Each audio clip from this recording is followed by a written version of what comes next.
საღამო მშვიდობისა, ეს არის გადაცემა სათქმელი. მე ვარ ჟურნალისტი ირინა ყურუა და დღეს წარმოგიდგენთ. მაუწყებლობის შესახებ კანონში ცვლილებები შესაძლოა მაუწყებლების წინააღმდეგ გამოქმედდეს. განგაში მედიის უფლებებზე მომუშავე ორგანიზაციებში. რატომ გადადის თვითრეგულირების საკითხები რეგულირების სფეროში? ჩავარდნილი იმპიჩმენტი, სახელმწიფო ინსტიტუტების დაკნინება, თუ ხელოვნური ბარიერი საქართველოს ევროინტეგრაციის გზაზე, როგორ ფასდება პრეზიდენტის გადაყენების ვერ თუ არ განხორციელებული ისტორიული პროცესი. ისევ განგაშის სირენები, ისევ საჰაერო თავდასხმა და ისევ მსხვერპლი. რა მასშტაბებს შეიძენს ომი ახლო აღმოსავლეთში, საქართველოში და მის ფარგლებს გარეთ მიმდინარე ყველაზე მნიშვნელოვანი მოვლენების ანალიზი გადაცემაში სათქმელი ირინა ყურუასთან ერთად. დამოუკიდებელი საქართველოს ახალგაზრდა დემოკრატიის ისტორიაში იმპიჩმენტის გამოცდილებაც ჩაიწერა. მართალია სალომე ზურაბიშვილი ვერ გადააყენეს, თუმცა იგი პირველი პრეზიდენტია, ვინც საკუთარმა გუნდმა ასე საჯაროდ გაწირა. სალომე ზურაბიშვილის გაპრეზიდენტებას ქართული ოცნების წევრები და ლიდერები საკუთარი ღირსების საკითხად მიიჩნევდნენ. ბილბორდებზე კანდიდატის ფოტოებს საკუთარით ცვლიდნენ და ხალხს არწმუნებდნენ, რომ უკეთეს მომავალს ირჩევდნენ. იმპიჩმენტის პროცედურის საპარლამენტო განხილვაზე კი იმავე გუნდის წევრებმა საქართველოს პრეზიდენტს დემონსტრაციულად ზურგი აქციეს, არ მოусმინეს, ფეხზე არ წამოუდგნენ, უზრდელი უწოდეს, რადიკალური ოპოზიციის მოკავშირეობა და ომის მოსურნეობა დააბრალეს. ოპოზიცია და საერთაშორისო პარტნიორების ნაწილი კი ამბობს, რომ ოცნება ქვეყნის ევროინტეგრაციას ხელს უშლის. პრეზიდენტი კი არა, მთავრობა უნდა დაითხოვონ. თulis ევროპარლამენტარების ერთი გუნდი. ანდრიუს კუბილიუსი, რასა იუკნევიჩიენე, ანა ფოტიგა და მირიამ ლექსმანი მიიჩნევენ, რომ სალომე ზურაბიშვილისთვის უცხოეთში ვიზიტების შეზღუდვა არის ცხადი მცდელობა, რომ პრეზიდენტი ჩამოაშორონ თავის კონსტიტუციით განსაზღვრულ მოვალეობას, წარმოადგინოს ქვეყანა და ქართველი ხალხის ნება. ევროპარლამენტარები კონსტიტუციის დარღვევაში თავად მთავრობას ადანაშაულებენ და ამბობენ, რომ ხელისუფლების წარმომადგენლები პრეზიდენტისთვის ხელის შეშლით საკუთარი განცხადებების საწინააღმდეგოდ მხარს არ უჭერენ საქართველოს ევროკავშირში გაწევრიანებას. იმპიჩმენტის საკითხის განხილვისას დაინტერესებული ადამიანების მახვილი თვალი ბევრ საგულისხმო დეტალს შორის ადვილად შენიშნავდა, რომ პრეზიდენტს სამომავლო საფრთხეებზეც მიანიშნეს. გარდა იმისა, რომ სალომე ზურაბიშვილს დარჩენილ საპრეზიდენტო ვადაში მთავრობა ფორმალურ პრეზიდენტად მიიჩნევს, კონსტიტუციის კიდევ ერთხელ დარღვევის შემთხვევაში მასზე სისხლის სამართლებრივი დევნა დაიწყება. რეალურად რა პოლიტიკური სვლა, მიზნები და დაკვეთა გამოაშკარავდა იმპიჩმენტის პროცედურით. ამას დღეს სტუმრებისგან გავიგებთ. ვისაუბრებთ იმ საფრთხეებზეც, რაც კრიტიკულ მედიას ემუქრება მაუწყებლობის შესახებ კანონში განხორციელებული ცვლილებებით. პარლამენტმა უკვე სამივე მოსმენით მიიღო მმართველი გუნდის მიერ მომზადებული კანონპროექტი. თვითრეგულირებიდან რეგულირების სფეროში გადადის სიძულვილის ენის, ტერორიზმისკენ მოწოდების და უხამსობის საკითხები. უხამსობა და სიძულვილის ენა აქამდეც არ იყო დაშვებული, თუმცა მასზე თვითრეგულირების მექანიზმის საშუალებით თავად მაუწყებლები რეაგირებდნენ. ცვლილებები განგაშის საგანი უკვე გახდა მედია საშუალებებისა და მედიის უფლებებზე მომუშავე ორგანიზაციებისთვის. იზრდება კომუნიკაციების ეროვნული კომისიის უფლებამოსილება, რაც მედიისთვის ახალ რისკებს აჩენს. ცხადია, დღეს ტერორიზმთან ბრძოლაზეც ვისაუბრებთ. ისრაელის თავდაცვის ძალების ბოლო ინფორმაციით ტერორისტებს მძევლად სულ მცირე 203 ადამიანი ყავთ. გაერთიანებული სამეფოს პრემიერ-მინისტრი რიში სუნაკი დღეს ისრაელში ჩავიდა. ჩვენ სოლიდარულად ვიდგებით თქვენს გვერდით. ჩვენ ვიდგებით თქვენს ხალხთან. ასევე გსურს, რომ გაიმარჯვოთ, უთხრა მან ისრაელის პრემიერ-მინისტრს ბენიამინ ნეთანიაჰუს. ისრაელის სამხრეთ ნაწილში მდებარე ქალაქ აშკელონზე 15 საათიანი სიმშვიდის შემდეგ სარაკეტო იერიში ისევ განხორციელდა. რა ხდება ამ წუთებში ქვეყანაში, ამას თელ-ავივიდან პირდაპირ ჩართვისას შევიტყობთ.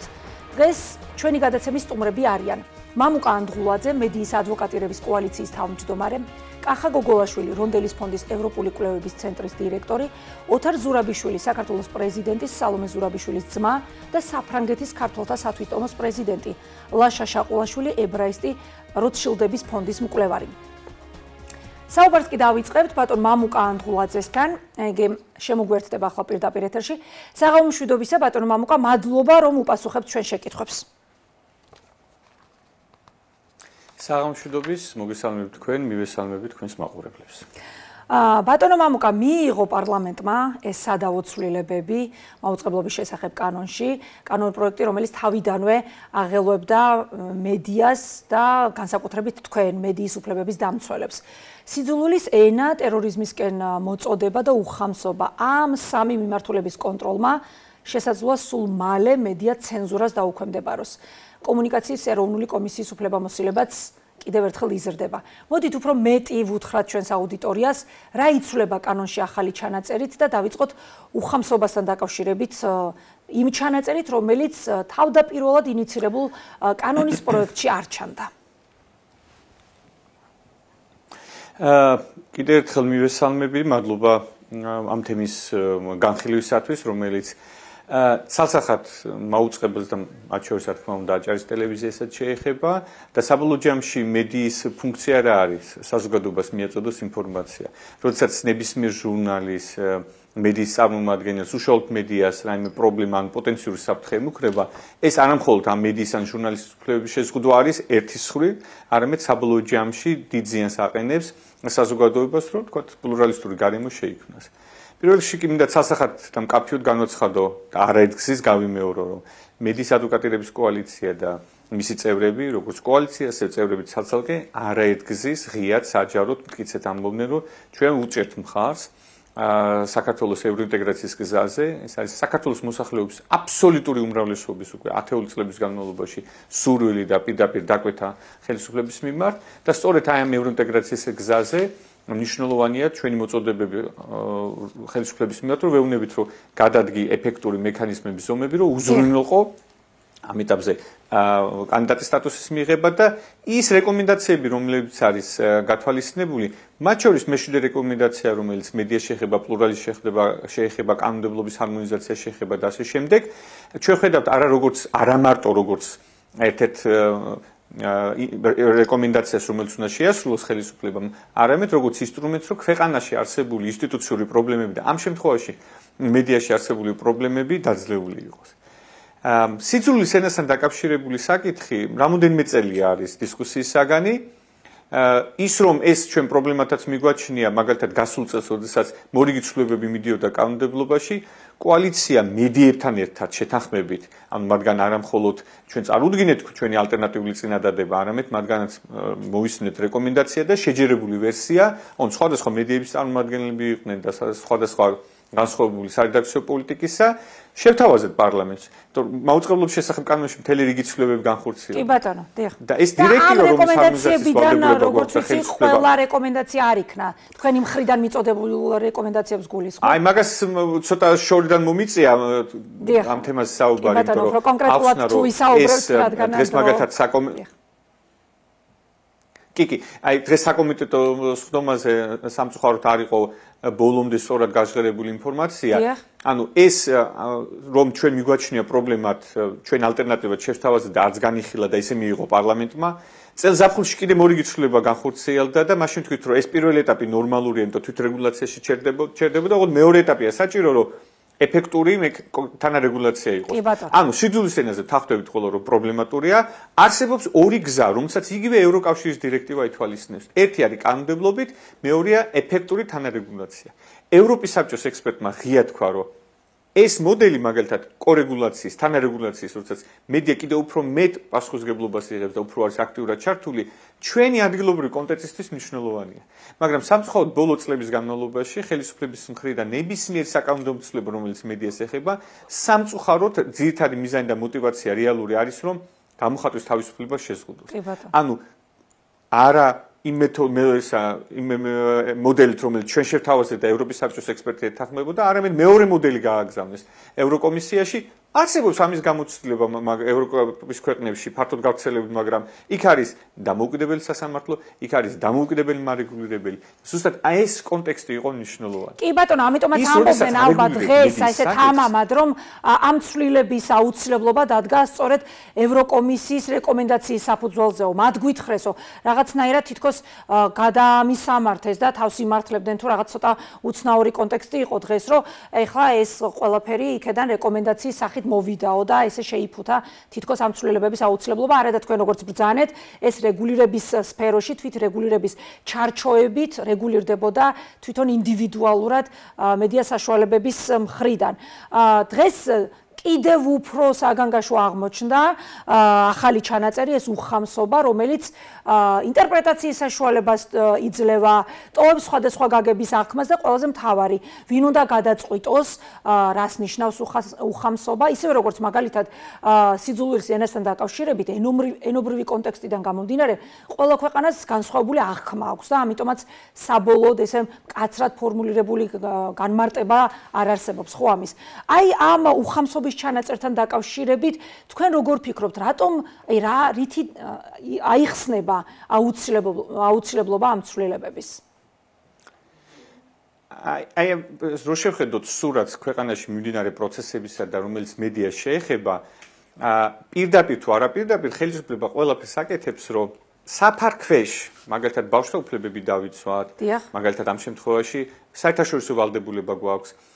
ისეთ მეთოდს მოდელს არჩევს, რომელიც ფორმალურად შეიძლება აკმაყოფილებდეს, მაგრამ რეალურად ადგილობრივი კონტექსტისგან გამომდინარე პრობლემა შეიძლება შეუქმნას. მაგალითად, იგივე სიძულვილის ენაზე სხვა მოდელიც არსებობდა, მაგრამ ამ გზას არ დაადგა. უხამსობაზე გუშინ ეს ანუ როცა მიიღეს, მაშინ შევიტყვეთ. ანუ წარდგენილი იყო კანონპროექტში და მაშინ დამატებები მოხდა. როდესაც მედიაზე რაღაცა ცვლილებას ახორციელებ, ეს სამართლებრივად მართალი არ არის მეოთხე ხელისუფლება, მაგრამ მისი როლი და ფუნქციიდან გამომდინარე აღიარებულია, რომ მეოთხე ხელისუფლება აუცილებელია მასთან დიალოგი, ინკლუზიური პროცესი, რომელიც გულისხმობს არა მარტო ეუბნები, რომ მე ამას მივიღებ, არამედ მისგან უნდა მოიმისა უკუგება უნდა კონდეს, დისკუსია უნდა კონდეს და ჩართულობა უნდა კონდეს. იმავე სიტუაციას იგივე ევროპული სტანდარტი, იგივე ევროკავშირის დირექტივა, რომელსაც არაერთგზის აპელირებენ. ამ უხამსობას რაც შეეხება, ჩვენს გადასარევი კანონმდებლობა, რომელიც განმარტავს, მაგრამ კომისიას ანიჭებს უფლებამოსილებას ორივე შემთხვევაში სხვადასხვა სიტუაციის მიხედვით კომისია მიმსჯელოს. მაგრამ იგივე მარეგულირებთან დაკავშირებით, არა მხოლოდ ჩვენ ადგილობრივი ორგანიზაციებს თუ მედიის წარმომადგენლებს, იგივე ევროპის საბჭოს ექსპერტმა პირდაპირ დაწერა, რომ ემს შეჩევის მოდელი, ანუ ინსტიტუციურად უკვე მიკერძოებულია. ზეგავლენის ქვეშ არის. და ამ ორგანოს კიდე ანიჭებ დამატებით ფუნქციას, როდესაც სხვა მოდელი არსებობდა. ეს არის ზუსტად ის, რომ ამოსავალი წერტილია ხელისუფლების, რომ ეს მედიის შეზღუდვის უფლება არის ინსტრუმენტი, რომ საბოლოო ჯამში კონტროლის მექანიზმი არ არსებობდეს. თანამდებობით ძალოფლებით კბობა იყოს, რომ ვერ გავიგოთ კითხვებზე პასუხი, ტენდერებზე რა ხდება, პენსიებზე რა ხდება და ასე შემდეგ მილიონი სხვადასხვა საკითხია, სამართლებრივი გვაქვს თუ არა, არჩევნები როგორ ხორციელდება. კი ბატონო, აი, უფრო მეტი სიცხადე რომ შევიტანოთ. მაგალითად, დღეს ხელისუფლების ოპონენტები ხელისუფლებას ასეთ კითხვას უსვამდნენ, რომ აი, ვინ უნდა გადაწყვიტოს, არის თუ არა უხამსი თავისი შინაარსით კონკრეტული სიტყვები. მაგალითად, იქ იყო თუ ვახსენეს სიტყვა მონა, ან მაგალითად გვახსოვს ხო, ბანერებზე გამოტანილი სახელი ირაკლი, როგორ იყო შეცვლილი ერთი კონკრეტული ასობგერის შეცვლით. აი, ვინ უნდა ჩათვალოს, არის თუ არა ეს უხამსი და ის რომ მაგალითად თვითრეგულირებიდან ამოვარდა მსგავსი საკითხები. აი ეს კიდევ რო დავუბრუნდეთ ამას, თქვენ ამის აუცილებლობას დღეს ხედავდით? გავიგეთ რომ ეს მოხმობა ევროკავშირის რეკომენდაციების ცოტათი უადგილოა, მაგრამ აი ხალხმა რომ გაიგოს კონკრეტული ამ მსგავსი სიტყვების ტერმინების განმარტება უხამსობად, ან რაიმე სიტყვათა კომპოზიციის სიძულვილის ენად მონათვლა შეიძლება მარეგულირებელ კომისიას?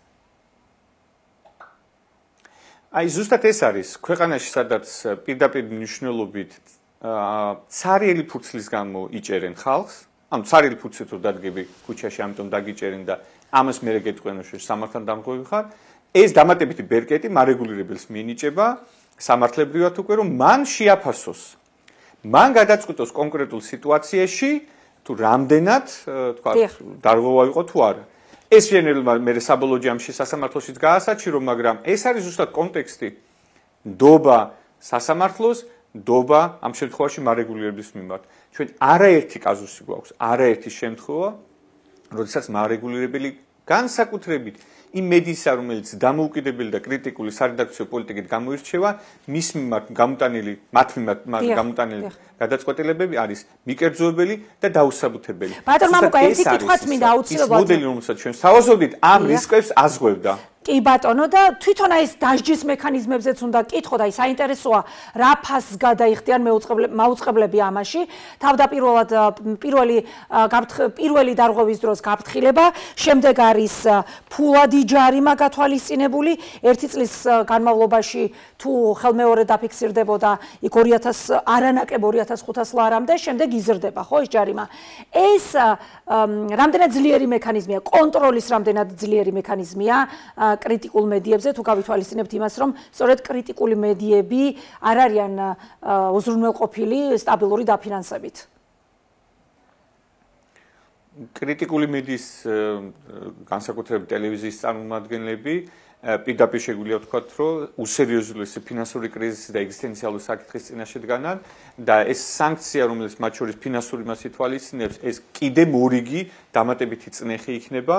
არაერთი შემთხვევა ყოფილა, როდესაც მედიას, მაგალითად, იგივე მარეგულირებელი რეკორდული მაღალი თანხით აჯარიმებდა სადაო საკითხის მიხედვით, სადაო თემაზე და ზუსტად ეს არის, რომ ეს ბერკეტი არის. ბერკეტი არის, რომ ეს ანიშნავს, რომ მედიის საქმიანობა გააჩერო ფიზიკური ძალადობით. არსებობს ზეგავლენის, ზეწოლის სხვადასხვა მექანიზმები, მაგალითად, ხელოვნური ცილისწამებით საჩელი შეტანა, ეგრეთ წოდებული სლეპები რო ქვია. ამ შემთხვევაში უხამსობა იქნება თუ სიძულვილის ენა, რომელსაც განმარტებას ისე განახორციელებს, რომელიც თქვათ არ შეესაბამება საუკეთესო საერთაშორისო სტანდარტს.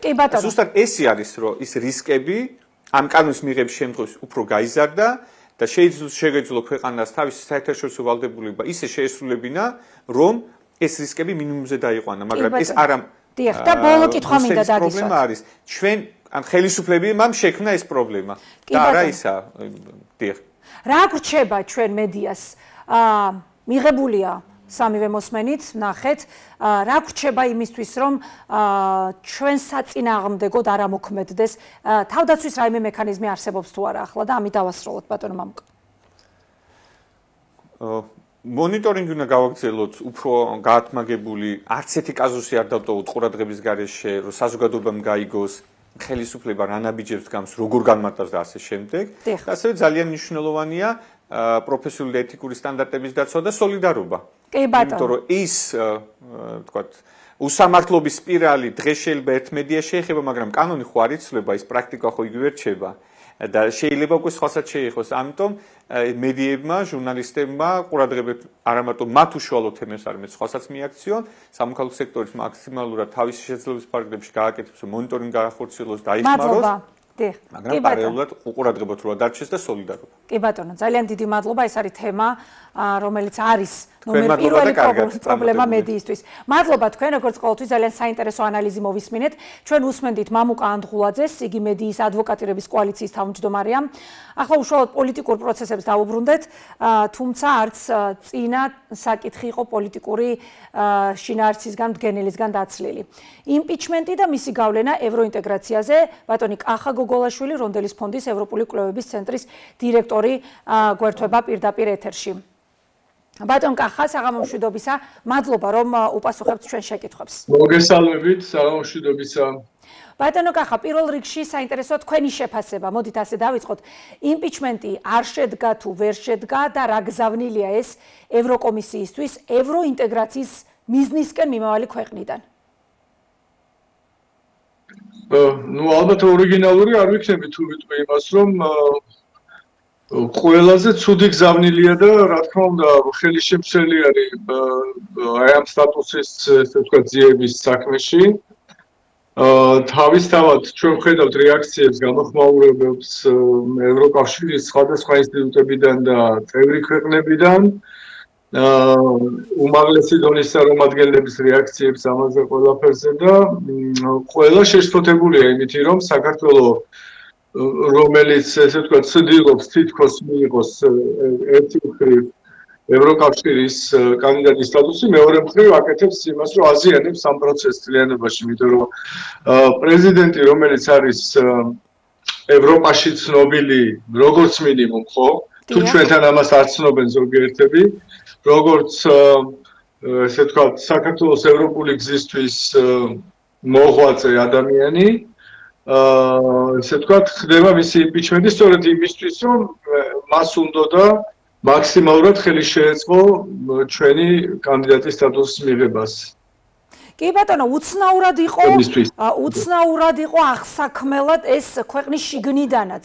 ძალიან მნიშვნელოვანია თქვენ რასაც ბრძანებთ და უმნიშვნელოვანესია სწორედ იმ ადამიანების შეფასებები და მათი განცდები, ვინც უშუალოდ ვინც წყვეტს საქართველოს ბედს, ახლა კანდიდატის სტატუსთან დაკავშირებით, მაგრამ დღეს ხელისუფლება სალომე ზურაბიშვილს ნაციონალური მოძრაობის პრეზიდენტად მოიხსენიებს.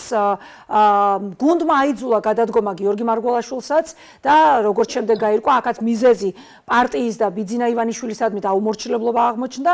აი ორივე შემთხვევაში პარტიამ საკუთარ მხარდამჭერებს არჩევინა ჯერ პრეზიდენტი და ბოლოს აღმოჩნდა მოგვიანებით თვითონ აცხადებს ეს გუნდი, რომ ეს პრეზიდენტი სულაც არ ყოფილა იმ ელექტორატის და ინტერესებს მორგებული, ვისაც არჩევინეს. თქვენ როგორ აფასებთ ამ ცოტათი გაურკვევლობას? რითი აიხსნება ეს? ერთი არის ამომრჩევლის ნება, რომელსაც ჯერ იყენებს კონკრეტული პარტია და შემდეგ არის საერთოდ უარყოფა ნების და ერთი გუნდი, ერთი პარტია აცხადებს, რომ ეს არის ერთი კონკრეტული ოპოზიციური პარტიის პრეზიდენტი და უითურმე ეს არ ყოფილა ის კანდიდატი, ვისაც ხმა მიაცემინეს, ვის ზედაც ხმა მიაცემინეს. ნუ ხო, რა ვიცი, აბსოლუტურად არა მაქვს ამის სურვილი, მაგრამ ნებისმიერ შემთხვევაში ვერ გავაქცევი რაღაც პოლიტიკური ხასიათის შეფასებებს ამ შემთხვევაში. მე ვფიქრობ, რომ ქართული ოცნება ბოლო ხანებში ძალიან დიდ შეცდომებს უშვებს და აბსოლუტურად არა თანმიმდევრული რაღაც განცხადებებით გამოირჩევა, ასევე ნაბიჯები არა თანმიმდევრული და ყოველ შემთხვევაში დამაზიანებელი შეიძლება ითქვას. ეხლა რაც შეეხება აი ამ кейს პრეზიდენტის არჩევას, ანუ ყველაფრის გაკეთებას იმისთვის რა ირჩიოდა მე ამის კრიტიკას, ეს პირველი არ არის, მაგრამ წინა პრემიერებთან მიმართებაშიც ესე იყო, რომ მაგალითად როდესაც მათ ნიშნავდნენ პრემიერებად, ისინი იყვნენ ყველაზე მაგრები, ყველაზე ესე ვთქვათ გამორჩეულები, ყველანაირად ხარდაჭერა სრული და როგორც კი ესე ვთქვათ მოხსნეს პრემიერობის თანამდებობიდან, ისინი თურმე იყვნენ ყველაფრის დამაქცეველი და გამფუჭებელი საქმის და თუ ზედიზედ რამდენიმე პრემიერი საქმეს მხოლოდ აფუჭებდა ქვეყანაში, ხო? მაშინ ოცნებამ როგორ წაიყვანა ქვეყანა წინ, ხო? აბსოლუტურად წინააღმდეგობრივი რაღაც ისინია, ხო? ეხლა, როდესაც წინააღმდეგობრივ განცხადებებს აკეთებ, აი უნდა იცოდე, რომ ამით შენ აბნევ ხალხს და საბოლოო ჯამში, როდესაც ხალხისთვის კეთდება ესე იგი დამაბნეველი ხშირი განცხადებები, შემდეგ შენ კარგავ ნდობას და კარგავ საერთოდ შენი სიტყვა კარგავს ძალას აბსოლუტურად. კი ბატონო, ბატონო, აი ეს არის რეალურად ფაქტი, ეს არის იგივე ხდება სალომე ზურაბიშვილის მიმართებაში, როგორც კი მან დაიწყო ხელისუფლების კრიტიკა გარკვეული ნაბიჯების გამო, ისი სრული ლეგიტიმური უფლება აქვს, არ აქვს მნიშვნელობა ისინი დაეხმარენ მას არჩევნებში, არ დაეხმარენ, ჯერ ეს საერთოდ რა სალაპარაკოა, ვის რაში დაეხმარენ. ხომ თავარი კონსტიტუციური პრინციპი არის, რომ პრეზიდენტი უნდა იყოს დამოუკიდებელი მმართველი ძალისგან, ხო სწორია რა? ანუ პარლამენტისგან და მთავრობისგან დამოუკიდებელი უნდა იყოს პრეზიდენტი და როგორც კი მან დამოუკიდებლობა ესე ვთქვათ რეალიზაცია მოახდინა ამ თავის დამოუკიდებლობის და რაღაცეებში გააკრიტიკა მმართველი ძალა, იმ წუთში დაუპირისპირდნენ მას და ხდება მისი დემონიზაცია. და დავიწყდათ ისიც, რომ თვითონ აირჩიეს, თვითონ ესე ვთქვათ ამხელა ძალისხმევა იხმარეს, რომ დაერწმუნებიათ ხალხი, რომ ნამდვილად ეს იყო საუკეთესო კანდიდატურა და ნამდვილად ეს ხმა. ანუ ეს ყველაფერი საბოლოო ჯამში თავად ქართული ოცნების იმიჯს ძალიან ძლიერ აზიანებს ნდობას პარტიის მიმართ და ზუსტად იგივე იყო ეს იმპიჩმენტის პროცესი, რაც ჩვენ ვიხილეთ. ანუ ეს პროცესი დაწყებული მთლიანად ხო სულ სხვა მიზნების გამო იყო, მაგრამ შემოტრიალდა სულ სხვანაირად. კი ბატონო, საბოლოო ჯამში გააზიანეს თავად ქართული ოცნების ხარდაჭერა მთლიანად ქვეყანაში. აბსოლუტურად არასწორად იქცევიან, მე ესე მგონია. აი, მათი გადმოსახედი და რა ვთქვა, მათი ინტერესების გათვალისწინებით, საკუთარი ინტერესების საწინააღმდეგოდ მოქმედებენ ბოლო ხანებში. ეს ეხება როგორც ევროპული ინტეგრაციის პროცესს, ისე შიდა რეფორმების, ეხლა თუ გნებავთ ამ წუთას თქვენ გქონდათ საუბარია მაუწყებლის შესახებ კანონის, ნუ ესე იგი ქვეყანაში ხო ისეთი მართლა არ არის ისეთი დაბალი დონე რომ ხალხი ვერ მიხვდეს. ამ კონტექსტში ასეთი კითხვა მინდა დაგისვათ. უკაცრავად არ მესვის? ამ კონტექსტში, რადგან შემოვიყვანეთ ახლა ეს საკითხი, ასეთი კითხვა მინდა დაგისვათ. აი ეს ცვლილებები თუ შეიძლება ცოტა ან ხმაბაღლა ან აუწიეთ ხმა რომ ეკარგოთ. კი ბატონო, ჩვენს ტექნიკურ გუნდს ვთხოვ რომ გავასწოროთ ხმის ხარვეზი. კი, ცოტა აუწიო ხმა, იმიტომ რომ ჩემთან გამოდის კი ბატონო, ჩვენი გუნდი შეეცდება გამოასწოროს ეს ხარვეზი. ბატონ კახა, აი თქვენ ახლა რაც ბრძანეთ და რაზეც ჩვენ ვისაუბრეთ წინა სტუმართან, მაუწყებლობის შესახებ კანონში ცვლილება. ამას უსწრებდა კიდევ აი კარვების შესახებ, შეკრების და მანიფესტაციების შესახებ კანონში შეტანილი ცვლილებები. ეს ცვლილებები, ანუ ეს საკანონმდებლო ჩანაწერები, რა თქმა უნდა, ევროკომისიას ვერ გადაეგზავნებოდა მაშინ, როდესაც ჩვენ საქართველოსთან გავაგზავნეთ ყველაფერი, იმ მარტივი მიზეზის გამო, რომ ეს ახლა ხდება.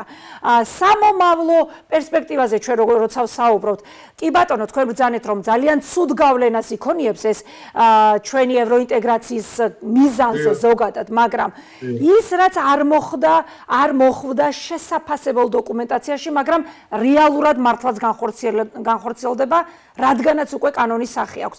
აი ეს რა ტიპის დამაზიანებელია, რა ტიპის აი რა იმიჯისთვის რამდენად რა გავლენა შეიძლება ამას ჰქონდეს საქართველოსთვის საერთაშორისო თანამეგობრობის ასპარეზზე, ასევე სტრატეგიული პარტნიორების თვალში, როგორც საიმედო საქართველო, საიმედო პარტნიორი ოდესღაც. ეხლა რა იქნება? დიახ, კი ბატონო, კარგი კითხვაა და მე ვფიქრობ, რომ საჭიროა ამის კარგად, ესე ვთქვათ, დანახვა. საქმე იმაშია, რომ შეიძლება ანგარიში უკვე დაწერილია ევროკომისიის მიერ და ახალი არაფერი აღარ შევიდეს ანგარიშში, ეს მართალია. მაგრამ ევროკომისიამ ხო უნდა მიიღოს გადაწყვეტილება. თუ გგონია, რომ ისინი ვერ გაიგებენ, რომ ესეთი ცვლილებები მოხდა საქართველოში და მიუხედავად იმისა, რომ ანგარიში ეს შევიდა თუ არ შევიდა, საბოლოო ჯამში გადაწყვეტილებაზე ეს მაინც აისახება. ანუ თუ თქვათ ევროკომისია აპირებდა დადებითი გადაწყვეტილების მიღებას, მაგრამ დიდი რაღაც არსებობდა ძალიან ბევრი საწინააღმდეგო აზრი, ასე შემდეგ, ამას შეიძლება გადაწონოს უბრალოდ. ბოლო მომენტშიც კი შეიძლება ვთქვათ ვიღაცამ ევროკომისიაში აი როგორ იღებენ გადაწყვეტილებას ევროკომისიაში იღებენ ერთხმად გადაწყვეტილებას. კი ბატონო. ხო და აი ანგარიში წარდგენილია, ანგარიში შეიძლება ჩაწერილია კიდევაც რომ საქართველოს ვთქვათ ვაძლევთ რეკომენდაციას, ფიქრობთ რომ საჭიროა ესე ვთქვათ მისთვის მინიჭება კანდიდატის სტატუსის. მაგრამ ამის განხილვა უნდა მოხდეს და ევროკომისიამ უნდა დაამტკიცოს და ამ დროს შემოსულია ახალი ინფორმაციები. რომ რასაც ეყნობოდა ეს ანგარიში, აი 1, 2, მესამე პუნქტები თქვათ არის გაუარესებული, ხო? არ არის გამორიცხული, რომ განხილვის დროსაც კი ევროკომისიამ დაბლოკოს, თქვათ, კომისრებმა. საკითხი, მინდა შემოვიყვანოს სწორედ ამ მიმართულებით, ესეც რა თქმა უნდა გუშინ განვითარებული მოვლენებიდან, როდესაც პირდაპირ მიანიშნეს პრეზიდენტს საფრთხეზე, რომელიც სამომავლოდ შეიძლება განხორციელდეს, სისხლის სამართლებრივი დევნა. მას პირდაპირ უთხრეს, თუ ის კიდევ ერთხელ დაარღვევს კონსტიტუციას, მაშინ არ არის გამორიცხული, რომ ის სისხლის სამართლებრივი დევნის ობიექტი გახდეს. ესეც, ანუ მომავალში, მომავლისთვის ახსასრულებლად მომავლისთვის გადადებული, თუმცა უკვე დაანონსებული ინიციატივა თუ ცვლილება. ამას როგორ აფასებთ თქვენ? ნუ რა გითხრათ ეხლა, ეს უკვე შეაფასა ზოგიერთმა იურისტმა, თქვა რომ ეს არის არასერიოზული, ხო? და პოლიტიკოსმა ზოგმა. ნუ სხვადასხვა აზრი მოვისმინე, ეხლა აქ ალბათ საჭიროა უფრო იურისტის აზრი, მაგრამ ნუ პრაქტიკულად შეუძლებელია რომ ესეთ საქმეზე გაიხსნა სისხლის სამართლის ესე ვთქვათ დევნა ისეთ საქმეზე რომელიც არ არის სისხლის სამართლი ვთქვათ კონსტიტუციის დარღვევა პრეზიდენტის მიერ ხო? კი ბატონო. ანუ ეს სხვასახის აბსოლუტურად სხვასახის სამართალია ხო? ამიტომ ეს შეიძლება ნონსენსიც კი იყოს და რაღაც საბავშვო სერიალებიდან რაღაც ესე ვთქვათ ისინი შესაშინებელი რაღაც ისინი გამონათქვამები არ გამიკვირდება რომ ეს ესე იყოს მაგრამ მოდით ამას თავი დავანებოთ ეს აბსოლუტურად მათი საქმეა რა განცხადებებს გააკეთებენ, უბრალოდ თავის თავს აყენებენ ამის ზიანს, რა თქმა უნდა. მაგრამ ეს რიტორიკა უკვე აზიანებს, რა თქმა უნდა, ისევ ჩვენს პერსპექტივას. ჩვენ აქ მარტო იმაზეც კი არ ვსაუბრობთ, რომ მაგალითად კანდიდატის სტატუსს მივიღებთ თუ არა. კი ბატონო. ანუ შემდეგ მოლაპარაკებები რო დაიწყოს, აი თქვათ მივიღეთ კანდიდატის სტატუსს, თუმცა მე ძალიან ეჭვი მეპარება უკვე ამის ყველაფრის შედეგად. ბატონო, ამაზე მინდოდა მეკითხა. ნუ ამაზე ვიტყვი, რა თქმა უნდა, თუ დრო რჩება, რა თქმა უნდა, მაგრამ თქვათ მივიღეთ ღმერთმა ქნას, ხო? დიახ. ამის მერე ხო არის საჭირო ჩვენ კიდე მოლაპარაკებების დაწყებაზე უნდა შევასრულოთ, გარკვეული და ვაჩვენოთ, რომ მივდივართ წინ და ასე შემდეგ და ეს ყველაფერი გროვდება მაინც უარყოფით, ესე ვთქვათ, რაღაც სალდოში, ხო? უარყოფით ბალანსში გვიგროვდება და რა მნიშვნელობა ეხლა გაგვიჭირდება ამის გადალახვა თუ მერე გაგვიჭირდება ეს ბარიერის გადალახვა. ეს ბარიერები, რამდენიმე ბარიერი კიდე წინა გვაქვს გადასალახი. ამიტომ ჩვენ წინ უნდა გავიხედოთ და ამაზე ყველაფერზე ერთდროულად ვიზრუნოთ. კი ბატონო და ბოლოს გითხარით თქვენი განწყობა ყველაფრის მიუხედავად, იმის მიუხედავად რომ საქართველოს ფარგლებს გარეთ საქართველოს მეგობრებმა უკვე შეაფასეს ეს იმპიჩმენტის არ შემდგარი იმპიჩმენტის, მაგრამ თვითონ პროცესის მნიშვნელობა უარყოფითად და უკვე უწოდეს მას ბარიერი ევროინტეგრაციის გზაზე, მაგრამ მაინც ყველანი იმედით ველოდებით აი ამ დასკვნას, რაც იქნება გადამწყვეტი. ყველა ინფორმაცია რაც იყრის თქვენთან პირველ რიგში თქვენთან იყრის ხადია ხომ ამ მიმართულებით თქვენ რა განწყობის საფუძველს გაძლევთ? ნუ მართალი გითხრათ, ეხლა მე ორჯერ ვიყავი ბრიუსელში ბოლო ხანებში, ნუ დაახლოებით ესე 2 კვირის წინ, 3 კვირის წინ და რა თქმა უნდა ის ინფორმაციები, რომლებიც თქვა ჩემამდე მოვიდა, ძალიან დიდ იმედებს არ ვამყარებ ამაზე, რომ ჩვენ მივიღებთ ეხლა აი მაშინაც კი იმის მერე კიდე მოხდა ეს მაგალითად განსაკუთრებით საკონსტიტუციო სასამართლოს გადაწყვეტილება, რომელიც იყო ძალიან ცუდი. კი ბატონო, სამწუხაროდ უნდა ვთქვა, რომ ძალიან დიდი იმედები ნუ გვექნება იმასთან, რომ ეხლა მივიღეთ. მაგრამ ეს არ ნიშნავს იმას, რომ ჩვენ ჩაგვიკეტავენ სამუდამოდ ამ გზას და ასე შემდეგ. კი ბატონო, მაგრამ მაინც იმედს ვიტოვებ, რომ ეხლა მივიღებთ ბატონო. ნუ რა თქმა უნდა, იმედი ეხლა ყველას აქვს. საზოგადოებაში თქვენ იცით, რომ განსხვავებულია მოლოდინთან დაკავშირებით და ესე პროფესიონალურად, ექსპერტულად როგორც თქვენ ყველა ვერ ვაანალიზებთ და ამიტომ მოლოდინები გვინდა რომ დადებითი იყოს და ვიცით რა, ჩვენი საქმე, ვინც ამაზე მუშაობს პროფესიულად, არის რომ ჩვენ უნდა ვიყოთ პესიმისტები, ხო? კი ბატონო, დიდი მადლობა. ხო და დანარჩენი ოპტიმიზმი კარგი რამეა რა. კი ბატონო, ძალიან დიდი მადლობა. იმედს ვიტოვებ, რომ გვექნება იმედიანი განწყობის საფუძველი მომავალში. მადლობა, ჩვენ საუბრობდით ბატონ კახა გოგოლაშვილთან, რონდელის ფონდის ევროპული კვლევების ცენტრის დირექტორთან. ახლა კი ჩართვა გვექნება ჩვენ საფრანგეთიდან, ოთარ ზურაბიშვილი, საქართველოს პრეზიდენტის სალომე ზურაბიშვილის ძმა და საფრანგეთის ქართველთა სათვისტომოს პრეზიდენტის შემოგვერთდება პირდაპირ ეთერში.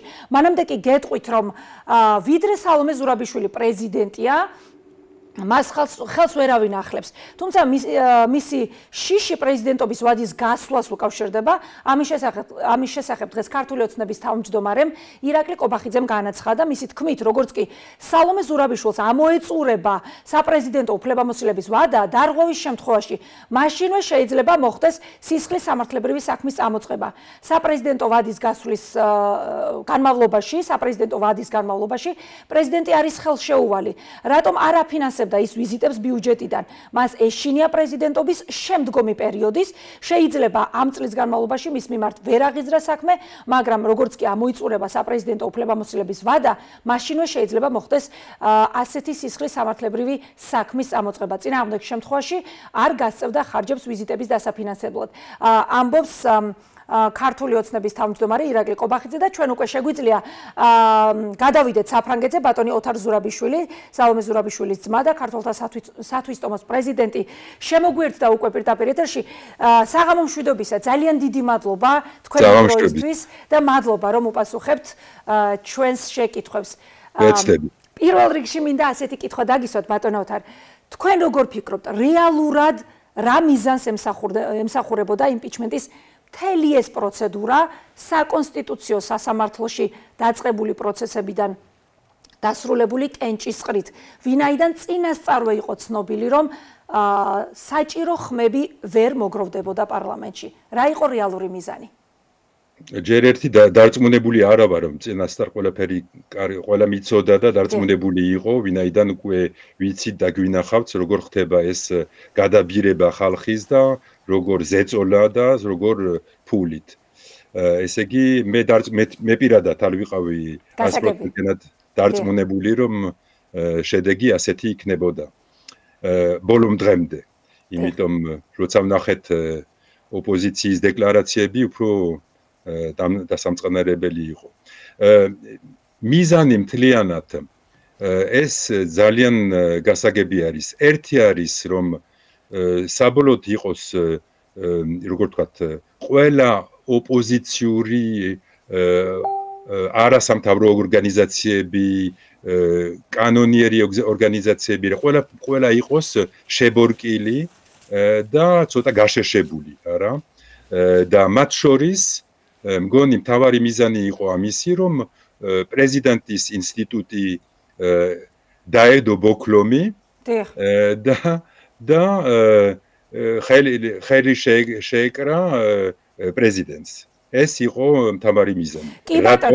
ბატონო თარ, აი როგორ ჩანს ეს ყველაფერი ევროპაში, რა თქმა უნდა, ჩვენ ქვეყნის შიგნით ვართ და ბევრი ემოცია და სუბიექტური განცდა ობიექტურთან ერთად, რა თქმა უნდა, უკავშირდება აღქმებს, მაგრამ გარდა თქვენი პერსონალური დამოკიდებულებებისა, საინტერესოა, როგორია შეფასებები საფრანგეთის პოლიტიკურ წრეებში, საკითხი დაინტერესებულ საზოგადოებაში, როგორ ფასდება ის, რაც მოხდა, დაწყებული, მაგრამ ბოლომდე ვერ მიყვანილი იმპიჩმენტის პროცედურა, როგორ დააზიანა ამან საქართველოს იმიჯი და სანდოობა? იცით, ნათელი არის, რომ რაღაცა ვთქვათ, გერმანელების, ფრანგების პოზიცია და საერთოდ ევროპის პოზიცია საქართველოს მიმართ შეიცვალა. წინა პერიოდში ძალიან პოზიტიურად და ამაზე ამ ბოლოისა მოვლენებზე ალბათ ნახეთ რა გამოაქვეყნა ევროპის დეპუტატებმა. კი ბატონო. ეს არის მთავარი გზავნილი, არა? ეს არის ძალიან კარგი და ძალიან მაგარი ნიშანი, რომ ძალიან უფრთხილდით როგორ იქცევით ევროპელ პრეზიდენტის მიმართ და დაიცავით ევროპული პოზიციები. და ძალიან კრიტიკულად, როცა გადახედეთ გაზეთები, რომელიც გამოვიდა ევროპაში, ძალიან კრიტიკულად არიან მთავრობის მიმართ. და ასეთი გზავნილები იშვიათად მინახავს. ასეთი ტონით. კი ბატონო, ძალიან ცხადი იყო გზავნილები და შეფასებები ევროპარლამენტარების მხრიდან და ჩვენ ვესაუბრეთ უკვე ჩვენს აუდიტორიას ამის შესახებ და მედიის თემას თუ გავაგრძელებთ, კრიტიკასთან ერთადერთი მედია, რომელიც აჟიტირებული იყო და აქტიურად გაშუქებასთან ერთად ესეთი მიკერძოების მაღალი ხარისხით გამოირჩეოდა, იყო რუსული მედია და იყო მაღალი გამოხმაურება, ციტირებდნენ ირაკლი კობახიძის ფრაზებს, ხაზს უსვამდნენ იმ გარემოებას, რომ რუსეთთან დაკავშირებით პრეზიდენტის განწყობა ეწინააღმდეგება საქართველოს მთავრობის განწყობას, რაც უარყოფით კონტექსტში იყო, ცხადია მოხსენებული. რამდენად აშკარაა, ბატონო თარ, რუსული დაკვეთა აი ამ პროცესებში. თქვენ ხშირად გისაუბრიათ იმაზე, რომ პირველი ვის საქართველოს პოლიტიკური პროცესების ნეგატიურ კონტექსტში განვითარება რუსეთის ინტერესებში შედის, მაგრამ როგორ ფიქრობთ, აი ეს კონკრეტული შემთხვევა, იმპიჩმენტი იყო თუ არა ნაკარნახევი რუსეთიდან? მე დარწმუნებული ვარ, იმიტომ მიზანი არის ამაში, მიზანი არის არა მარტო ვთქვათ შებორკილება მთელი ისა ინსტიტუტის, არამედ ისა, რომ ევროპული კანდიდატის სტატუსი არ მივიღოთ ევროკავშირში. და მგონი ეს აწყობს ერთ ქვეყანას, რუსეთს, რა. ეს ჩვენი მიზანი არის, ეს არის არა მარტო ხალხის მიზანი, ხალხის სურვილი და ესეც შედის ჩვენ კონსტიტუციაში, ესე იგი ეს მიმართულება უნდა ნათელი არის ყველასთვის, არა? დიახ. კი ბატონო, თარ აი ასეთი კითხვა მინდა დაგისვათ და მოსაზრება, რომელიც საქართველოში საზოგადოების ნაწილს აქვს, თქვენთვის ძალიან კარგად ცნობილია, ის რომ მაგალითად სალომე ზურაბიშვილი ბიძინა ივანიშვილის პოლიტიკური მიზნების ნაწილია. ექსპერტები თვლიან, რომ პრორუსი ივანიშვილის სანქციების შიშით დასავლეთთან ზომიერი ურთიერთობის შესანარჩუნებლად იყენებს სწორედ ახლა საქართველოს პრეზიდენტს თავისი პროევროპულობით, თავისი ევროინტეგრაციისკენ აღებული შეუვალი კურსით და მაინც ერთიან კონტექსტში ბიძინა ივანიშვილის პოლიტიკის ნაწილად ხსნიან ისინი ამას და ამით ხსნიან მაგალითად საქართველოს პრეზიდენტის აი ბოლო დროს გადადგმულ ისეთ ნაბიჯებს, რომლებიც მართლაც რადიკალურად განსხვავდება ხელისუფლების მთავრობის წევრების პოზიციისგან და იმ თამამ ნაბიჯებს, რომლისთვისაც პრინციპში სცადეს, რომ დაესაჯათ საქართველოს პრეზიდენტი. და ერთი საგულისხმო დეტალი, რაც ამ შემთხვევაში არის, მართლაც საქართველოს პრეზიდენტი ყოველთვის ერიდება და თითქმის არსად კრიტიკული შეფასებებით არ გამოდის ბიძინა ივანიშვილის მისამართით. თქვენ როგორ ფიქრობთ, შეიძლება თუ არა რეალურად მართლაც ბიძინა ივანიშვილის ინტერესების ნაწილი იყოს ახლა ის აქტივობა, ის პატრიოტიზმი, რასაც რეალურად ჩვენ ვხედავთ საქართველოს პრეზიდენტის მხრიდან? შეიძლება თუ არა გამოიყენოს მან ეს პირადი ინტერესებისთვის? გონი ახლა თუ გჯერათ რომ პარლამენტი და ოცნება მარტო გადაწყვიტა იმპიჩმენტი ჩემს აზრით ცდებით, ესე იგი მე ვხედავ ამაში სუფთა ბიძინა ივანიშვილის ხელს და ამით ხელის გარეშე არავინ არ გადაწყვეტდა ასეთ იმპიჩმენტს და ამ გზაზე არ დადგებოდა. და რაც ნათელი არის რომ ასახელებს ბიძინას თუ არ ასახელებს შედეგი ერთდაიგივე არის. მგონი ვინც არის ფარდის უკან და ვინც არ არის აქტიური პოლიტიკურ ცხოვრებაში ის არ არის დასასახელებელი, მაგრამ რაც არის მთავარი მტერი, ახლა ცოტა მაგარი სიტყვა არის, მაგრამ საქართველოს მტრები არიან ფაქტიურად დღევანდელ დღეს, როცა გინდა გადაჭრა გზა საქართველოს გზა ევროპისკენ, მართლა ხარ საქართველოს მტერი, არა? და ეს არის პრეზიდენტის როგორ ვთქვათ თავარი მიზანი და ამოცანა. გზა და თავარი მიზანი, რომ მივიყვანოს თავარი მომავალ თვეებში, თავარი მიზანი, რომ შევიდეთ რამენაირად ევროპაში. და მერე იწყება სხვა ამბავი, სხვა ისტორია და სხვა ნაბიჯები გადასადგმელი, რასაკვირველია. კი ბატონო, მაგრამ თქვენ არ გამორიცხავთ, თუ სწორად გავიგე, ამიტომ ჩაგეკითხებით ბატონო ოთარ, თქვენ არ გამორიცხავთ იმ რისკებს, რომ შესაძლებელია მართლაც ფარდის უკან მყოფმა ადამიანმა გამოიყენოს ეს სახელმწიფოებრივი პატრიოტული ნაბიჯები, ძალიან გამბედავი და განსხვავებული მთავრობისგან ეს ნაბიჯები სალომე ზურაბიშვილისა მან გამოიყენოს პირადი ინტერესებისთვის. ამის რისკებს უშვებთ ბატონო ოთარ? არა, იმდენად რომ ფაქტიურად საქართველოში ყველა მიცის რაში არის საქმე და ამას არაფერს არ დავამატებ ამაზე, მაგრამ უცხოეთში გახდა ეს ნათელი, რომ ფაქტიურად არის ერთი ოლიგარქი, რომელიც არის პირდაპირ მთავრობის უკან. ესე იგი ერთი გუნდი არის. გადახედილი აქედან საფრანგეთიდან გამოდის რომ ერთი გუნდია. და განსხვავებული პოლიტიკა და განსხვავებული მიზნები ვერ იქნება. გასაგებია. ბატონო ოთარ, პრეზიდენტმა გუშინ ბრძანა, რომ არ მიატოვებს საქართველოს. და მან თქვა ასეთი რამ, აი როგორც რუსული სამხედრო ბაზები გავაყვანინე საქართველოსთან, ახლაც ასე იქნებაო. სიტყვის და ფიცის ერთგული ვრჩები ამ ქვეყნის ერთგული, უერთგულე ბოლომდე მის დამოუკიდებლობასო, ხალხის თავისუფლებას ევროპისკენ მიმავალ გზაზეო. როგორ ფიქრობთ? ვიზიტები, რომლის გამოც რეალურად მოუწყვეს მას ეს იმპიჩმენტი, წარუმატებელი იმპიჩმენტი, მაგრამ მაინც პროცესები, რომელსაც მთელი მსოფლიო ადევნებდა თვალყურს, ხომ? აი ეს შეხვედრები, რომელიც საქართველოს პრეზიდენტმა ევროპელ ლიდერებთან გამართა, გამოიღებს თუ არა დადებით შედეგს ევროკავშირის წევრობის კანდიდატის სტატუსის მიღებასთან დაკავშირებით, თუ გგონიათ, რომ ეს პროცესები, რაც გუშინ განვითარდა და საკონსტიტუციო სასამართლოშიც განვითარებული პროცესები, მაინც ნეგატიური განწყობისკენ უფრო წაიყვანს კომისიას? გონი რომ რაც გაკეთდა ნაბიჯები გადადგმული და ბოლო შეხვედრები თუ კარგად გავიგეთ რაში არის საქმე, ესე იგი ფაქტიურად ბოლო შეხვედრებში შეიცვალა თუ შევადარეთ გასულ წლებში შევადარეთ საფრანგეთის, გერმანიის და სხვა ქვეყნების პოზიცია, საკმაოდ შეიცვალა მათი პოზიცია და მგონი რომ ეს შეცვლა მათი პოზიციის ჯერ ერთი არის პრეზიდენტის დამსახურება და მეორე ნამდვილი შანსს აძლევს. არ მგონია როცა სწორედ იმაში არის საკითხი რომ ზოგიერთი ერთი ნაწილი პარლამენტის ცდილობს რომ წაიყვანოს საქართველოს მეორე მხრივ და დააბრუნოს რუსულ ორბიტაში, არ მგონია რომ გასაგები არ არის ეს ყველაფერი ევროპელებისთვის. და პირიქით ცუდად რომ დამთავრებული იყო, შეიძლება სხვანაირი იქნებოდა ესე იგი, რომ ყოფილიყო იმპიჩმენტი, მაშინ შეიძლება ყველა კარები დაიხურებოდა. შესაძლებელი არის.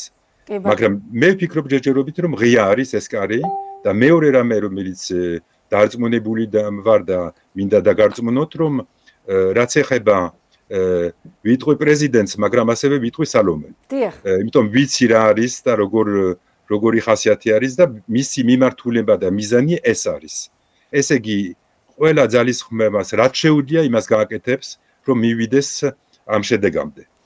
კი ბატონო და ბოლოს, აი რას ეტყოდით საქართველოს პრეზიდენტს და ასევე რას ეტყოდით საქართველოს მთავრობას, რომელიც იყო ინიციატორი და შემოქმედი იმ პროცესებისა, რაც ვიხილეთ ჩვენ იმპიჩმენტის სახით. როგორ იქნება თქვენი მიმართვა? გონი მიმართვა ეს არის საერთო იქნება რომ ყველაზე უფრო საშიშო არის ქვეყანასთვის ჩვენი დღევანდელი სწრაფი მისვლა დიქტატორობისკენ. ეს ნიშნავს რომ დღევანდელ დღეს ნელ-ნელა ეს იყო ბოლო, არ ვიცი, ბოლო იყო, მაგრამ ერთი როგორ ვთქვათ სერიოზული ნაბიჯი რომელიც იყო პრეზიდენტის ინსტიტუტის როგორ ვთქვათ შებორკილებას და შეჩერება დამცირებისთვის. კი ბატონო. და ასეთნაირად ხდება სხვადასხვა ინსტიტუტებისთვის. ესე იგი იურიდიული სისტემა ჩაკეტილი არის, არჩევნების სისტემა ნელ-ნელა იკეტება. არ ვიცი თუ ვისაუბრეთ თქვენ მაყურებელთან, მაგრამ რაც იყო რუსული კანონი, ახლა კარვების კანონად იქცევა. ესე იგი ნელ-ნელა მთლიანი სურათი არის ჩაკეტილი საქართველოს სურათი და დიქტატურისკენ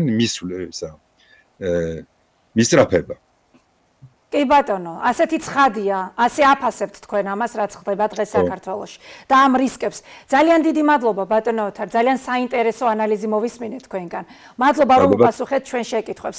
ოთარ ზურაბიშვილი, საქართველოს პრეზიდენტის, სალომე ზურაბიშვილის ძმა და საფრანგეთის ქართველთა სათვისტომოს პრეზიდენტი გვერდებოდა ჩვენ ახლა პირდაპირ ეთერში, გადაცემის დასკვნით ბლოგში. ასევე საინტერესო სტუმართან ვისაუბრებთ, ებრაისტი როტშილდების ფონდის მკვლევარი ლაშა შაყულაშვილი ჩაგვერთვება ახლა ჩვენ თელ-ავივიდან.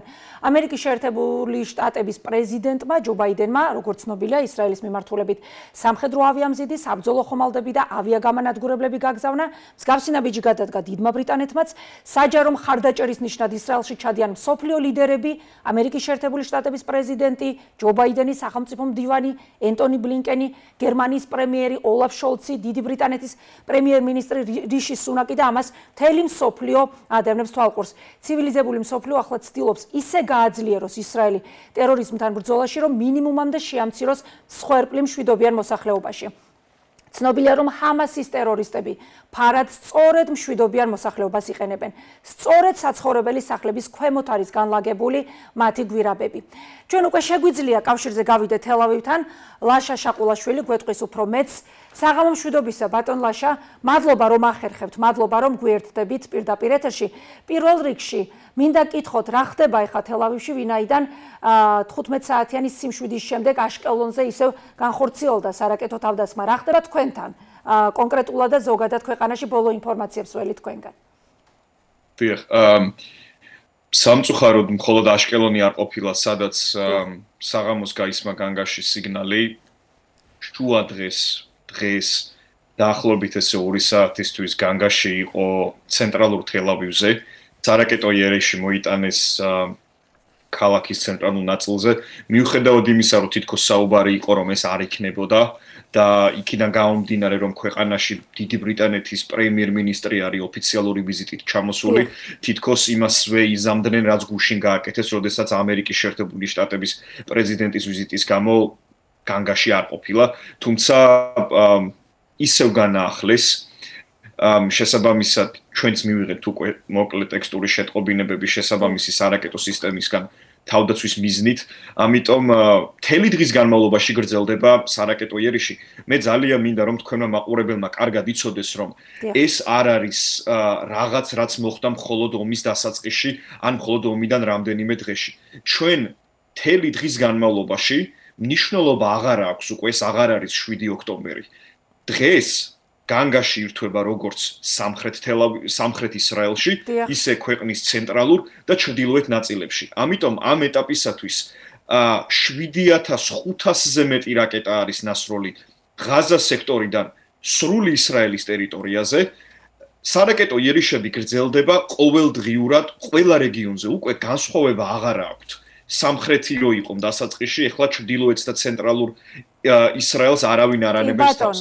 შესაბამისად, ამ წუთას მოსახლეობა არის ძალიან გაბრაზებული, აი თქვენ რო გახუდეთ ქუჩაში და დაელაპარაკოთ ნებისმიერ ჩვეულებრივ თელ-ავივილს, პირველ რიგში ქალაქები თითქმის დაცლილი არის, იმიტომ რომ ოფიციალური მონაცემებით 360,000 ჯარისკაცი არის გასული, ესენი არიან რეზერვისტების და პროფესიონალი არმიაც. ამავდროულად დიდ ქალაქებში, განსაკუთრებით სამხრეთ ნაწილში, შექმნილი არის სამოქალაქო პატრულის დანაყოფები. ესენი არიან ადამიანები, რომლებსაც გამარტივებული წესით მისცეს უფლება ატარონ იარაღი და მათთან შეხვედრაც იყო, მუშაობაც დაწყებულია და ეს ადამიანები თვითონ პატრულირებას ახორციელებენ საკუთარ ქალაქებში იმ სამწუხარო მიზეზიდან გამომდინარე, რომ ჯერ კიდე არ ვართ დარწმუნებულები, რომ ქვეყანა სრულად არის გაწმენდილი ტერორისტებისაგან. დაახლოებით 2500 ადამიანი არის გადმოპარული, აქედან 1500-ზე მეტი ლიკვიდირებულია, თუმცა არის რაღაც რაოდენობა, რაზეც ქვეყანა არ არის დარწმუნებული, რომ ისინი არ დადიან აქეთ-იქით. კი ბატონო, ბატონ ლაშა, დღეს ღაზას სექტორში სახმელეთო ოპერაციის დაწყების შესახებ განაცხადა ისრაელის თავდაცვის მინისტრმა. მან თქვა, რომ ახლა ჩვენ ღაზას შორიდან ვხედავთ და მალე შიგნიდან ნახავთო, თუმცა რაღაც მოლოდინი არსებობდა, რომ შესაძლებელი იყო დაპაუზებულიყო და აღარ დაწყებულიყო.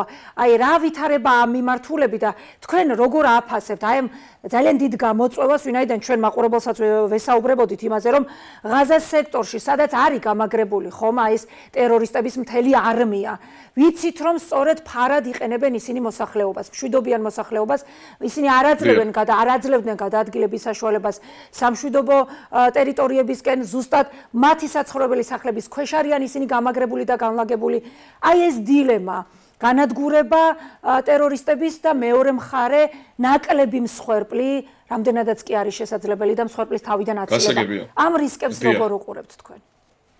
პირველ რიგში აღსანიშნავი არის ის, რასაც იმეორებს ისრაელის თავდაცვის ძალების სპიკერი იქნება თუ ნებისმიერი სხვა მაღალჩინოსანი ბოლო რამდენიმე დღის განმავლობაში, რომ ისრაელის სახელმწიფოს არ სურს ომი, ისრაელის სახელმწიფოს არ უნდა ომი, არც მისი ესკალაცია. ეს არის მოცემულობა, როდესაც ამ სახელმწიფოს თავს დაესხა ტერორისტული ორგანიზაცია და ძალიან სამწუხაროა ის ფაქტი, რომ ქართულ მედიაში მე რა თქმა უნდა ყველაზე არ ვსაუბრობ, მაგრამ თავიდანვე ჰამასის ტერორისტების ხატი შექმნეს ფლოსტებიანი ადამიანი, რომელიც თითქოს მიწის ქვეშ მიწით ამოტენილი მილებისაგან ამზადებს სარაკეტო დანადგარებს. ეს ასე არ არის. ჩვენ საქმე გვაქვს ძალიან სერიოზულ ორგანიზაციასთან, რომელსაც არა მხოლოდ ირანი არის, რომელიც მოიაზრება თითქოს რომ ჰამასის უკან უნდა იდგეს. ჩვენ უნდა გავუსწოროთ თვალი იმას, რომ ჰამასი უნდა გავაცნოთ ქართულენოვან საზოგადოებას. ქართულენოვან მედიამ უნდა იმუშაოს იმაზე, რომ ხალხმა იცოდეს, როგორ ორგანიზაციას ებრძვის ამ წუთას ისრაელის სახელმწიფო. მე კიდე ერთხელ მინდა აღვნიშნო, რომ სიტყვა პალესტინის და ისლამის ამ ომის დასახელებაში გამოყენება არის ძალიან დიდი დანაშაული. ამას ითხოვს ყოველ დღე ისრაელის თავდაცვის ძალები, რომ ეს არის ომი ისრაელის სახელმწიფოსა და ჰამასის ტერორისტულ ორგანიზაციას შორის. თავდაცვის ძალების სპიკერმა პირდაპირ ეთერში წაიკითხა ამონარიდი ყურანიდან, სადაც თქვა, რომ ჰამას არანაირი კავშირი არ აქვს არანაირი კავშირი არ აქვს ისლამთან. ეხლა რა და როგორ შეიძლება გაგრძელდეს ეს ბრძოლა? ჰამასი ორგანიზაცია ჩამოყალიბდა 1987 წელს და მისი დასახელება ქართულად რომ თარგმნოთ არის ისლამური წინააღმდეგობის მოძრაობა. ამ მოძრაობის წესდება რომ წაიკითხოთ, პირველივე თავში საუბარია იმაზე, რომ უნდა მოხდეს ისრაელის სახელმწიფოს სრული განადგურება და მის ადგილზე ისტორიული პალესტინის ტერიტორიაზე უნდა შეიქმნას არაბული სახელმწიფო. კი ბატონო, ამ კონტექსტიდანაც ძალიან რთულია თემის გაგრძელება. ჩვენ რა თქმა უნდა ამის შესახებ ვესაუბრებით ჩვენს აუდიტორიას, მაგრამ ეს არ გამორიცხავს იმას, რომ იქ არიან მშვიდობიანი ადამიანები და მაგალითად ჯო ბაიდენის ვიზიტისასაც იყო აქცენტი ამაზე, რომ რაც შეიძლება რა თქმა უნდა იქ არის მშვიდობიანი მოსახლეობა, კი ბატონო, რომელსაც ერთი კვირის განმავლობაში უკვე ყოველ დღე აი მე დღეს ვიყავი გასული გარეთ. რაღაც საქმეზე. და ვიდეო პირად გვერდზეც ატვირთული მაქვს, ვისაც აინტერესებს და უცებ ჩაირთო სარაკეტო განგაში, იმიტომ რომ დაგვიწყეს დაბომბვა. კი ბატონო. მე არავინ არ მაფრთხილებს, რომ უნდა დამბომბონ დღეს და მე უნდა შევაფარო თავი. ყოველდღიურად, ყოველ დილას ისრაელის თავდაცვის ძალები ოფიციალურ განცხადებას აკეთებს არაჩვეულებრივი მშვიდობიანი მოსახლეობისათვის, პალესტინელებისათვის და ეუბნება რომ მოარიდონ თავი იმ ადგილებს, სადაც შეიძლება გამაგრებული იყოს ჰამასის ტერორისტული ორგანიზაცია. მთელი კვირის განმავლობაში თეთრ ფურცლებს ყრის ისრაელის ავიაცია, სადაც წერია ტექსტი არაბულ ენაზე და სთხოვენ მოსახლეობას, რომ ისინი გადავიდნენ სამხრეთში. თავად ჰამასის ტერორისტული ორგანიზაცია ამ ადამიანებს აფეთქებს გზაში. არ აძლევს უფლებას, რომ დატოვონ ის ტერიტორია ჩრდილოეთ ღაზაზე მაქვს საუბარი და გადავიდნენ სამხრეთში. გაეროს ორგანიზაცია UNRWA, ანუ პალესტინელი მტოლვილებისათვის დახმარება ახლო აღმოსავლეთში, ეს ორგანიზაცია, რომელსაც არასოდეს არ ეხება ისრაელის არც ერთი იერიში, როგორიც არ უნდა იყოს. ამ ტერიტორიაზე ერთი კვირის წინ არასკევის მონაცემებით 200,000 მშვიდობიანი პალესტინელი იყო გამაგრებული. გუშინ წინ UNRWA-მ ოფიციალური განცხადება გააკეთა სოციალურ მედიაში იმაზე, რომ ჰამასმა გაძარცვა ეს ორგანიზაცია. წაიღეს საკვების საწვავი, ნებისმიერი სხვა ნივთები და ამასთანავე კიდე ერთ რამეს გეტყვით. როდესაც ისრაელის თავდაცვის ძალებმა მოახდინა აი ამ ტერორისტების ლიკვიდაცია, რომლებიც გადმოსულები იყვნენ ისრაელის სახელმწიფოს ტერიტორიაზე, მათ პირად ნივთებში იყო აღმოჩენილი უამრავი რამ, რომელიც ეკუთვნოდა გაეროს ამ ორგანიზაციას UNRWA-ს. ანუ ეს ორგანიზაცია გამოდის, რომ ძალიან დიდი ხანია, რაც იძარცვება ჰამასის ტერორისტების მიერ, რომლებიც არ აძლევენ უფლებას აი ამ მშვიდობიან მოსახლეობას იმისათვის, რომ მათ გადაინაცვლონ სამხრეთ დაცულ ტერიტორიაზე, სადაც ისრაელმა თქვენ იცით, რომ წყლის მიწოდება აღუდგინა სამხრეთ ღაზას ტერიტორიაზე რესურსების მიწოდება აღდგენილი არის. აქვე არის უდიდესი ტერიტორია, რომელიც გაეროს საკუთრებაში არის, რომელსაც არანაირი რაკეტა არ შეეხება. თუმცა თავად ჰამასის ტერორისტული ორგანიზაცია ადამიანებს იქ აუშვებს. დიახ, ბატონ ლაშა, სამწუხაროდ ვიცით, რომ ტერორისტები არ არიან მარტო. და მათ აძლიერებენ. ჩვენ ვხედავთ საერთაშორისო მხარდაჭერას ისრაელის მისამართით, მაგრამ ასევე ვიცით, რომ ტერორისტებიც ძლიერდებიან და მათ მხარს ზურგს უმაგრებს, როგორც ირანი, ასევე რუსეთი. ეხლა მსოფლიოს ძალისხმევა, ლიდერების ძალისხმევა არის მიმართული იქეთკენ, რომ არ მასშტაბებში არ გაიზარდოს ეს ომი და როგორმე დასრულდეს ისე რომ ნაკლები მსხვერპლი მოყვეს. რას გვეტყვით რისკებზე? რამდენად არის იზრდება რისკები იმის არსებობს იმის საშიშროება რომ მართლა მასშტაბებში გაიზარდოს ეს ომი? იცით რა არის? აქ უნდა აღვნიშნოთ ის რომ გუშინ როდესაც ამერიკის შეერთებული შტატების პრეზიდენტი ბაიდენი იმყოფებოდა თელ-ავივში და გააკეთა ბრიფინგი პირდაპირ ეთერში გადაიცემოდა მისი ბრიფინგი და ჩვენ ყველამ ამას მოусმინეთ. პალესტინელ ხალხს აღქვა 100 მილიონი დოლარის დახმარება, რომელიც უნდა იყოს გამოყენებული აი ამ იძულებით გადაადგილებული პირებისათვის და ტოლვილებისათვის მათ დასახმარებლად. შესაბამისად, მე ძალიან ველოდები რა რეაგირება ექნება თვითონ პალესტინელ ხალხს იმ შემოთავაზების მიმართ, რომელსაც მას აძლევს დასავლეთი ბოლო რამდენიმე ძალიან დიდი ხანი ეს არ არის ეხლა დაწყებული მომენტი. ამასთანავე ჩვენ უნდა ვიფიქროთ იმაზე, რომ როდესაც საუბრობენ ვინ შეიძლება იდგეს ტერორისტების უკან, აქ აღსანიშნავი არის ერთი ფაქტი, რაც მე ძალიან მინდა რომ ქართულენოვანმა აუდიტორიამაც გაიგოს. 2008 წელს 27 აგვისტოს რუსეთ-საქართველოს ომის შემდეგ ორივემ ჰამასმაც და ჰეზბოლამაც აღიარეს სამხრეთ ოსეთის და აფხაზეთის დამოუკიდებლობა. ეს ორგანიზაციები რუსეთთან ძალიან დიდი ხანია რაც მუშაობენ. იმ მომენტში, როდესაც მათ მოიცალეს 2008 წლის 27 აგვისტოს, რომ სამხრეთ ოსეთის და აფხაზეთის დამოუკიდებლობა ეღიარებინათ, თქვენ წარმოიდგინეთ, როგორი ახლო ურთიერთობა აქვს ამ ორ ტერორისტულ ორგანიზაციას იმ ქვეყანასთან, რომელსაც ოკუპირებული აქვს ჩემი ქვეყნის ტერიტორიების აი ამ ხელა ნაწილი. რაც შეეხება ამასთანავე რაც შეეხება აი ამ ჩვენ ხშირად გვესმის ბოლო პერიოდში რომ აი მაინც როგორ არის წარმოდგენილი როგორ არის მაინც რუსეთი წარმოდგენილი ამ რეგიონში ღაზას სექტორში 2004 წლიდან ფუნქციონირებს რუსული კულტურის ცენტრი კალინკა რომლის კურატორი არის ევგენი პრიმაკოვი, რომლის პაპაც იყო საგარეო საქმეთა მინისტრი რუსეთის ფედერაციის და სამწუხაროდ რომლის სახელობის ცენტრი არსებობს თბილისშიც ამ ეტაპზე და ამ ადამიანმა უფროსმა ევგენი პრიმაკოვმა არც მეტი არც ნაკლები ჰამასი აღიარა როგორც საქველმოქმედო ორგანიზაცია. ანუ აი შეხედეთ როგორი სიტუაცია არის. მთელი მსოფლიო ამბობს რომ ჰამასი არის ტერორისტული ორგანიზაცია, თუმცა რუსეთის ფედერაცია ამბობს, რომ არა, ეს არის საქველმოქმედო ორგანიზაცია. 2 დღის წინ რუსეთის ელჩს ისრაელის სახელმწიფოში აქ თელ-ავივში, ბატონ ვიქტოროვს ჟურნალისტმა დაუსვა შეკითხვა და ჰკითხა, რომ გითხარით ბოლოს და ბოლოს, თქვენ რა დამოკიდებულება გაქვთ ჰამასის ტერორისტულ ორგანიზაციასთან? და მათ თქვეს, იცით რა არის? ჰამასი ტერორისტებად აღიარა იაპონიამ, ევროკავშირმა, ამერიკის შეერთებულმა შტატებმა, თუმცა ჩვენთვის ეს არ არის საკმარისი საერთაშორისო აღიარება, იმისათვის ჩვენც რო ასე ვაღიაროთ. აი, ხედავთ ხო ფაქტები რა? კი ბატონო.